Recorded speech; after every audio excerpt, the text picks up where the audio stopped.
प्यारे बच्चों, आप सबका आज की क्लास में स्वागत है। आज हम लोग पढ़ेंगे हरिशंकर परसाई द्वारा लिखित निंदा रस के अभ्यास प्रश्न 2 पर आज हम लोग बातें करेंगे। तो जैसा कि मैंने आपको बताया कि पहले अभ्यास प्रश्न में कुछ अभ्यास प्रश्नों की हमने बात की है, आज उसको आगे बढ़ाते हैं और वो है 2 अभ्यास प्रश्न 2 है बेटा, और 2 है यहां से शुरू होता है यहां तक जो है। तो निंदा का उद्गम ही हीनता और कमजोरी से होता है। मनुष्य अपनी हीनता से दबता है। वह दूसरों की निंदा करके ऐसा अनुभव करता है कि वे सब निकृष्ट हैं और वह उनसे अच्छा है। उसके अहम की इससे तुष्टि होती है। बड़ी लकीर को कुछ मिटाकर छोटी लकीर बड़ी बनती है। ज्यों-ज्यों कर्म क्षीण होता जाता है, त्यों-त्यों निंदा की प्रवृत्ति बढ़ती जाती है। तो हम लोग चलते हैं पहला क्वेश्चन। और कठिन कर्म ही ईर्षा, द्वेष और उनसे उत्पन्न निंदा को मारता है। इंद्र बड़ा ईर्षालु माना जाता है क्योंकि वह निठल्ला है। स्वर्ग में देवताओं को बिना उगाया अन्न, बे बनाया महल और बिन बोए फल मिलते हैं। अकर्मण्यता में उन्हें अप्रतिष्ठित होने का भय बना रहता है, इसलिए कर्मी मनुष्यों से उन्हें ईर्षा होती है। अब चलते हैं, सबसे पहले ये है रेखांकित अंश की व्याख्या, उसको लिखेंगे। मैं बोल रहा हूं और व्याख्या है कि हरिशंकर परसाई जी कहते हैं कि कमजोर और हीन भावना के कारण ही निंदा का जन्म होता है। वह निंदा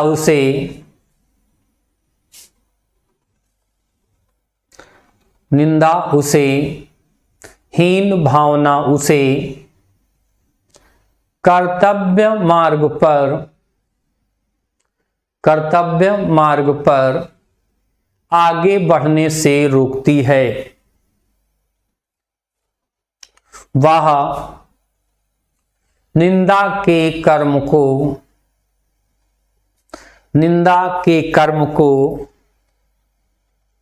बड़े ही प्रसन्न चित्त और आनंद मग्न होकर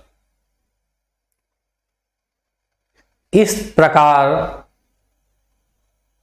करता है कि सभी लोग नीच और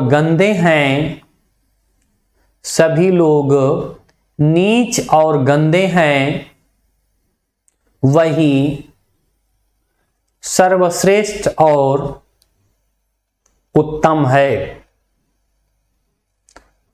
इस भावना का होना ही उसके अहंकार का प्रमाण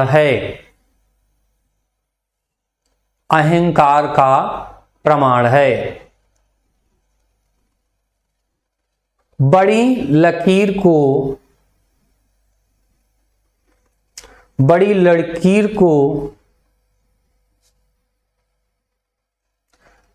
कुछ मिटाकर छोटी लकीर बनती है।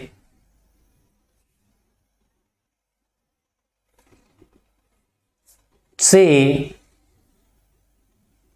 यह बताया गया है कि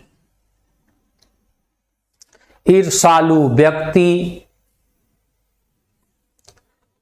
किसी के पद प्रतिष्ठा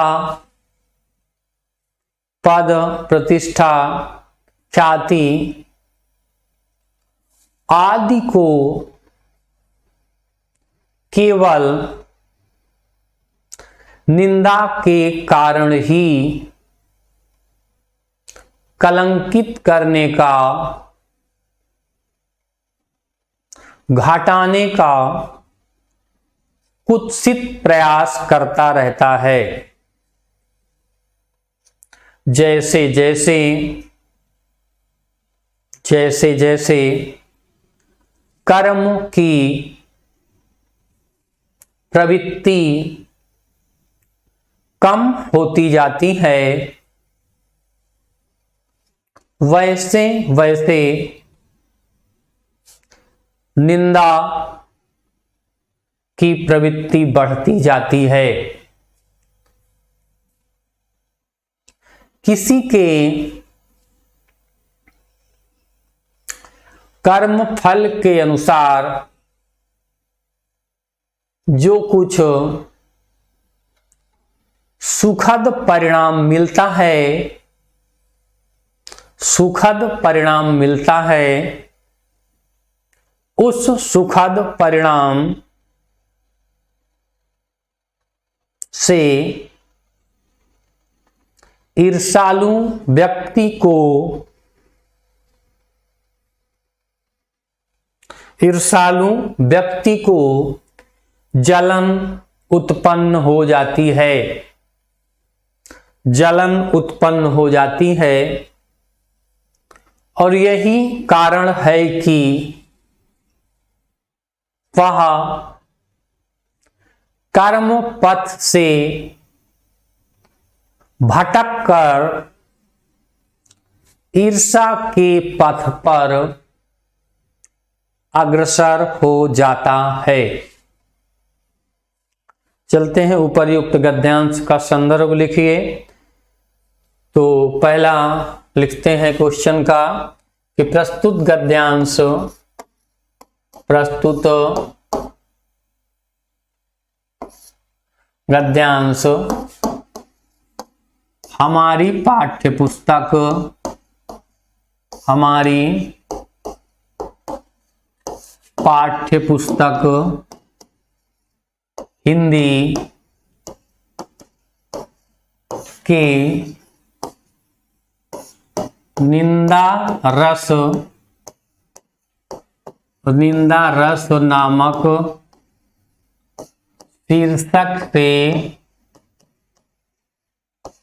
शीर्षक से उद्धृत है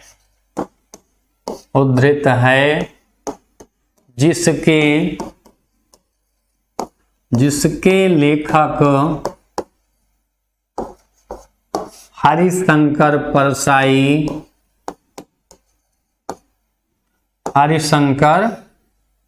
परसाई जी हैं।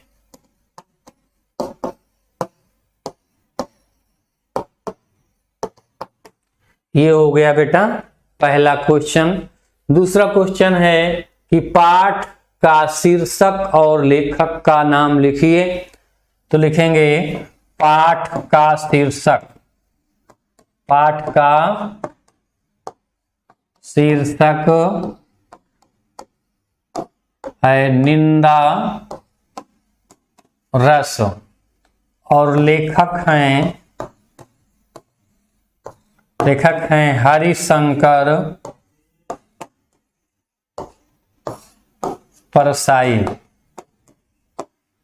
लेखक हैं हरिशंकर परसाई। और रेखांकित अंश की व्याख्या हम पहले ही बता चुके हैं। अब चलते हैं अगले क्वेश्चन पर। अब है कि निंदा की प्रवृत्ति कब बढ़ती जाती है। तो हम उत्तर लिखते हैं जैसे जैसे जैसे जैसे कर्म की प्रवृत्ति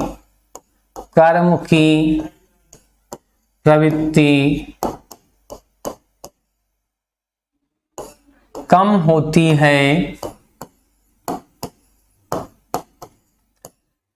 है वैसे वैसे निंदा की प्रवृत्ति, निंदा की प्रवृत्ति बढ़ती जाती है, बढ़ती जाती है। अब अगला प्रश्न है कि देवताओं को भय क्यों बना रहता है? तो लिखेंगे देवताओं को बिना बोए अन्न, बिना बोए अन्न, और क्या क्या लिखा है देखते हैं। हाँ, देवताओं को बिना उगाए अन्न बे बनाया महल रहता है, बिना बनाए महल मिलता है, अतः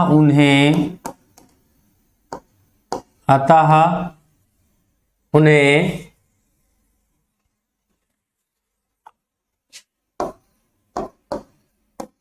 सदैव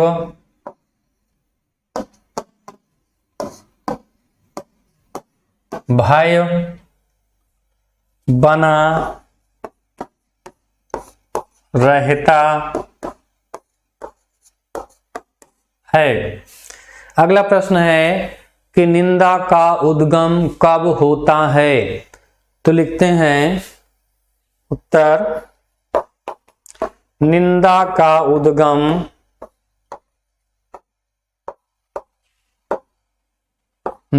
का उद्गम ही हीनता और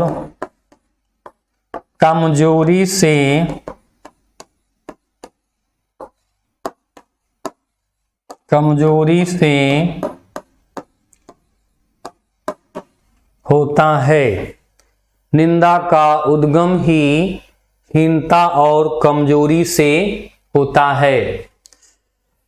कर्म क्षीण होने पर किसकी प्रवृत्ति बढ़ जाती है? प्रश्न है बेटा कि कर्म क्षीण होने पर किसकी प्रवृत्ति बढ़ जाती है? तो उत्तर लिखेंगे कि कर्म क्षीण होने पर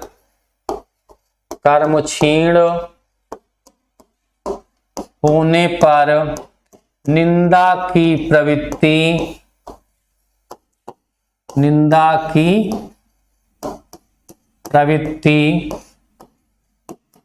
बढ़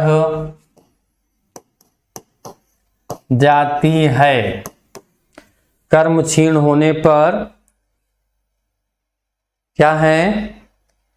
निंदा की प्रवृत्ति बढ़ जाती है। तो निंदा का उद्गम स्थल क्या है? अगला प्रश्न, निंदा का उद्गम स्थल क्या है? तो लिखेंगे कि निंदा का उद्गम स्थल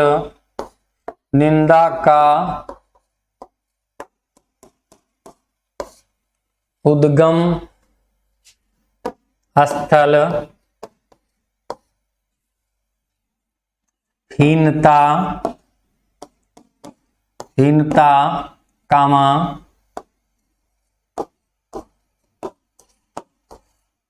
कमजोरी है। निंदा का उद्गम स्थल क्या है? हीनता और कमजोरी है। हीनता और कर्मक्षीण शब्दार्थ क्या है? हीनता और कर्मक्षीण का शब्दार्थ, हीनता का मतलब क्या होता है? हीनता का मतलब होता है कमी होना, ठीक है। और कर्म क्षीण माने कर्म क्षीण माने होता है कर्म से रहित होना, कर्म से रहित होना या कर्मच्युत कर्मच्युत होना माने कर्म से गिरना अथवा पतित होना। ठीक है, मुझे तो लग रहा है कि आप लोगों को पूरी तरह से समझ में आ रहा होगा, कहीं पे कोई प्रॉब्लम न हो रही होगी। अगर कहीं पे कोई प्रॉब्लम होती है तो निश्चित रूप से आप लोग कमेंट बॉक्स में जाएंगे और लिखेंगे। ठीक है, किसी को कहीं पे कोई प्रॉब्लम हो रही है तो निश्चित रूप से बताएंगे। अब अगला क्वेश्चन है कि निंदा का उद्गम किससे होता है। उत्तर लिखेंगे कि निंदा का उद्गम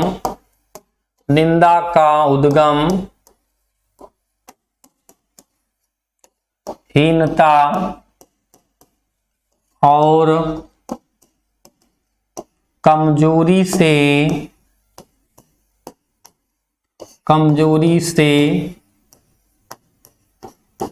होता है। निंदा का उद्गम हीनता और कमजोरी से होता है। देवताओं को कर्मी मनुष्यों से क्यों ईर्ष्या होती है। तो उत्तर लिखेंगे बेटा, देवताओं को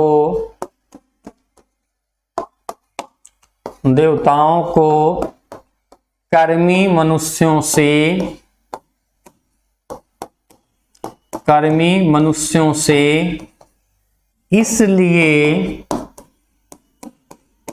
इसलिए ईर्ष्या होती है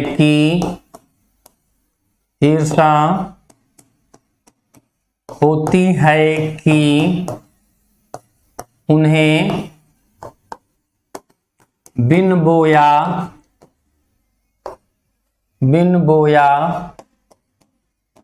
अन्न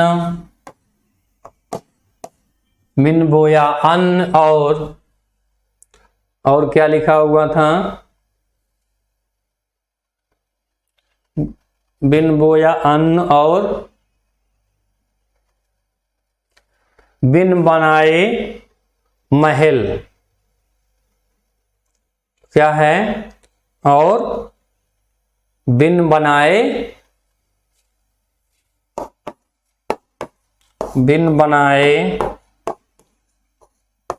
महल प्राप्त होते हैं, अतः उन्हें कर्मी मनुष्यों से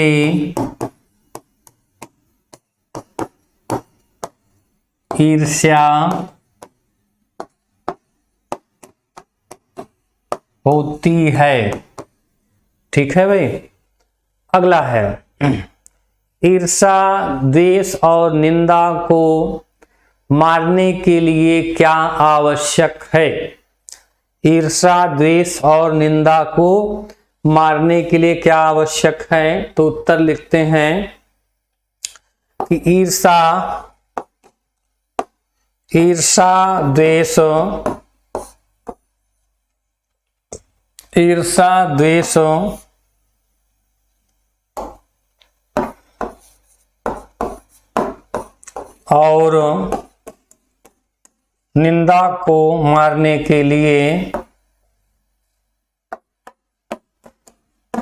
निंदा को मारने के लिए कर्म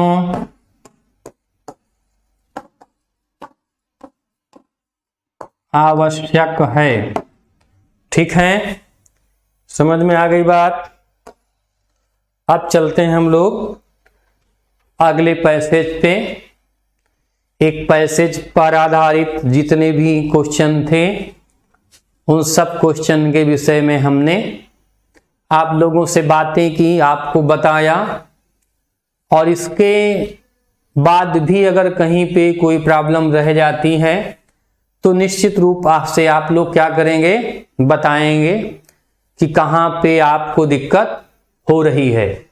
निश्चित रूप से आप लोगों को ये बताना है, कहीं पे दिक्कत होगी तो संकोच नहीं करना है।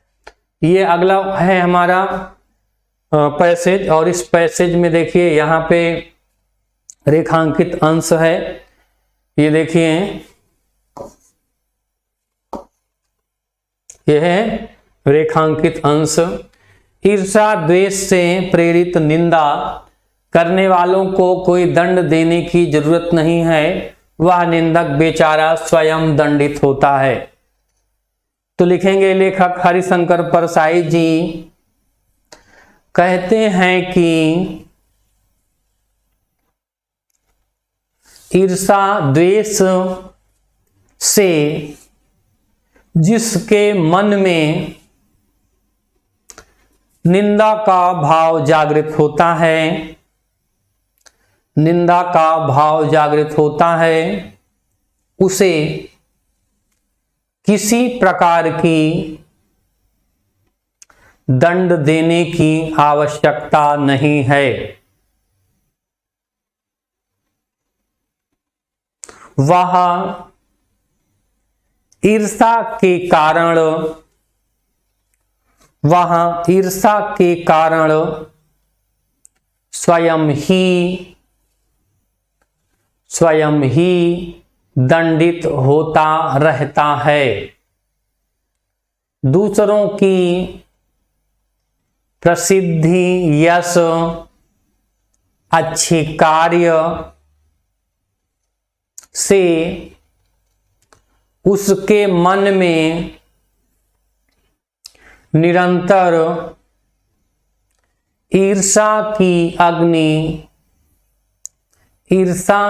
अग्नि प्रज्वलित होती रहती है, प्रज्वलित होती रहती है, जिससे वह उस जलन को महसूस करते हुए स्वयं निरंतर दंडित होता रहता है। वह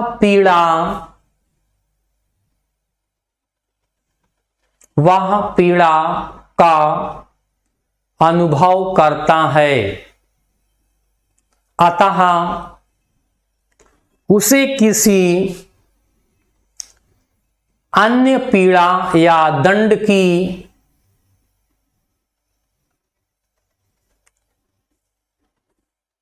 कोई आवश्यकता नहीं महसूस की जाती। अब चलते हैं, पहला प्रश्न है कि उपर्युक्त गद्यांश का संदर्भ लिखिए। जैसे कि अभी हम लोगों ने जब पहला गद्यांश आया था तो हम लोगों ने संदर्भ लिखा था, उसी प्रकार से लिख लेंगे। जैसे लिख देता हूं कि प्रस्तुत गद्यांश हमारी पाठ्य पुस्तक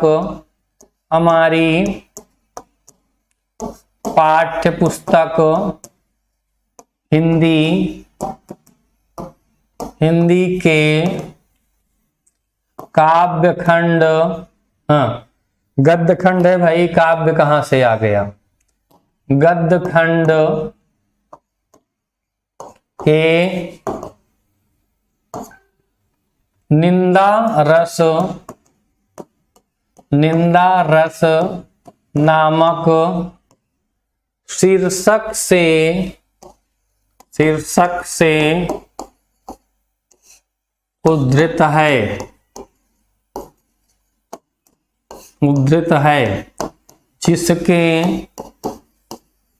जिसके लेखक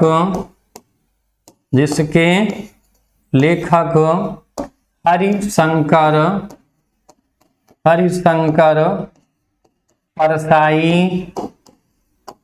परसाई जी हैं।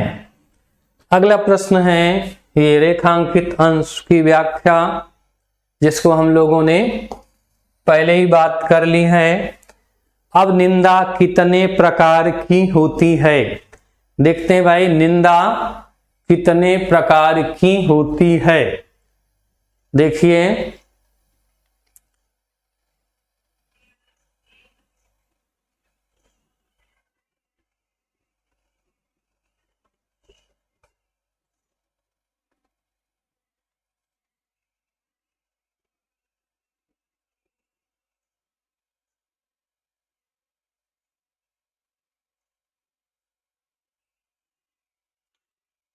क्या है बेटा, अब इसमें कहीं पे पूरे पैसेज में ये नहीं लिखा है कि निंदा कितने प्रकार की होती है, लेकिन फिर भी क्या है, निंदा उत्तर, निंदा दो प्रकार की होती है, दो प्रकार की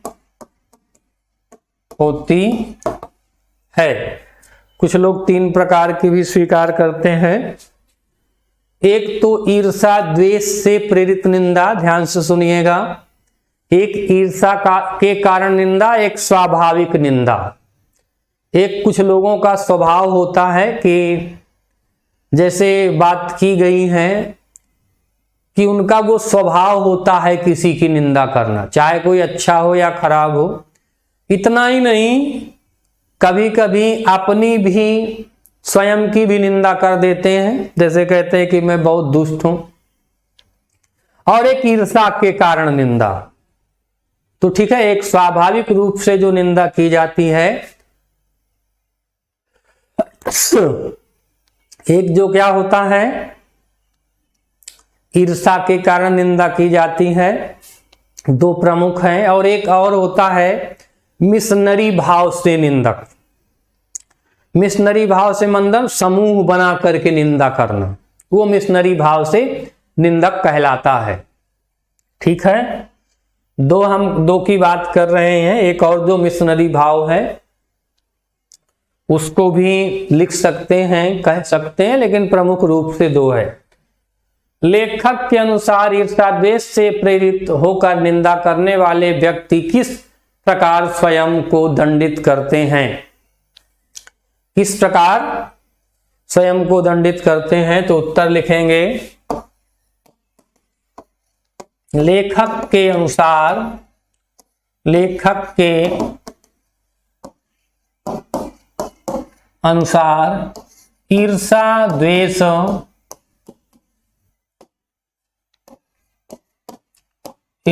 द्वेष से प्रेरित होकर, ईर्षा द्वेष से प्रेरित होकर निंदा करने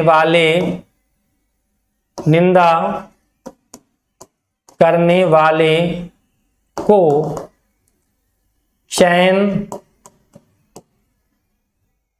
नहीं मिलता, वह अपने स्वभाव के कारण, गुण के कारण, स्वभाव गुण के कारण स्वयं निंदित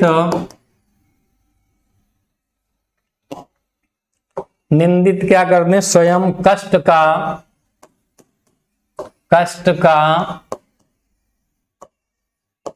अनुभव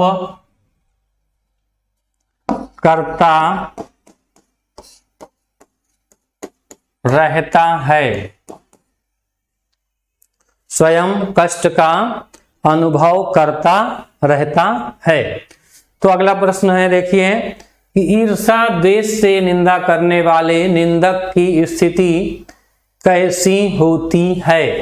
अभी हम लोगों ने लिखा है, देखिए ये कहते हैं ईर्षा द्वेष से प्रेरित होकर निंदा करने वाले व्यक्ति को क्या होता है, दंड देने की आवश्यकता नहीं होती, वो स्वयं दंड भोगता रहता है। तो लिखेंगे ईर्षा, ईर्षा द्वेष से, ईर्षा द्वेष से निंदा करने वाले, निंदा करने वाले निंदक को दंड देने की आवश्यकता नहीं होती है। ठीक है, उसको किसी प्रकार के किसी दंड की आवश्यकता नहीं होती है। अपने ईर्षालु स्वभाव के कारण, अपने ईर्षालु स्वभाव के कारण उसे कभी भी सुकून चैन नहीं मिलता है। मिशनरी भाव से निंदा करने में क्या मिलता है?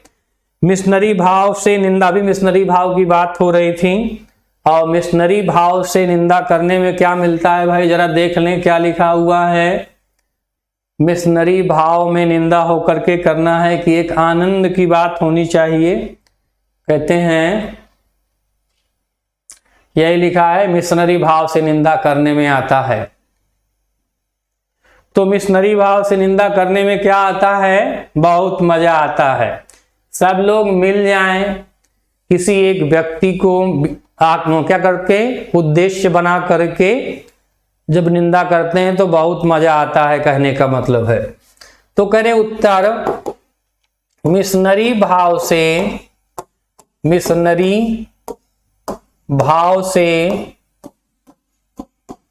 निंदा करने में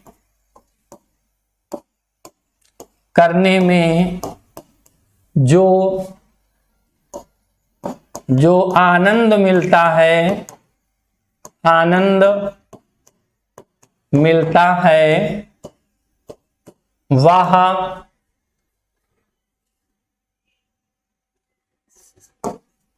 अन्य किसी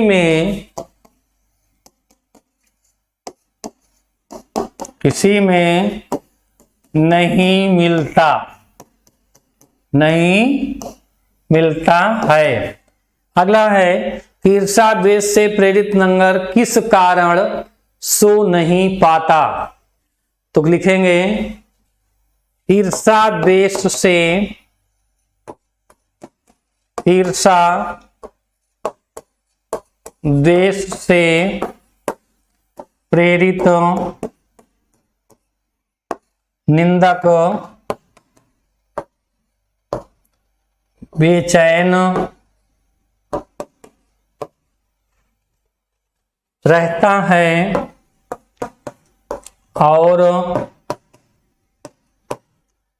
देखते हैं क्या लिखा है।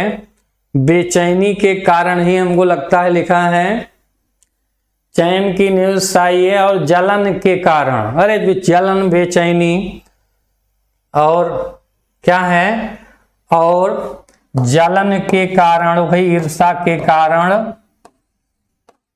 सो नहीं पाता है। चलते हैं आगे भाई। ठीक है, इसके साथ साथ जहां भी आपको किसी तरह की प्रॉब्लम हो, किसी भी प्रश्न में प्रॉब्लम हो, उसको आप लोग कमेंट बॉक्स में जाइएगा, लिखिएगा, और आप लोगों की पढ़ाई लिखाई कैसी चल रही है ये भी बताइएगा। धीरे धीरे आपके सिलेबस को पूरी तरीके से अच्छे से कंप्लीट कर दिया जाएगा, और इसी तरह से चैनल को सब्सक्राइब करते रहिए, लाइक करते रहिए, शेयर करते रहिए, और जहां पे जो भी प्रॉब्लम हो उसको बताते रहिए। आज की क्लास के लिए आप सबको बहुत बहुत धन्यवाद, बहुत बहुत आशीर्वाद, बहुत बहुत शुभकामनाएं। Okay, thank you, bye bye.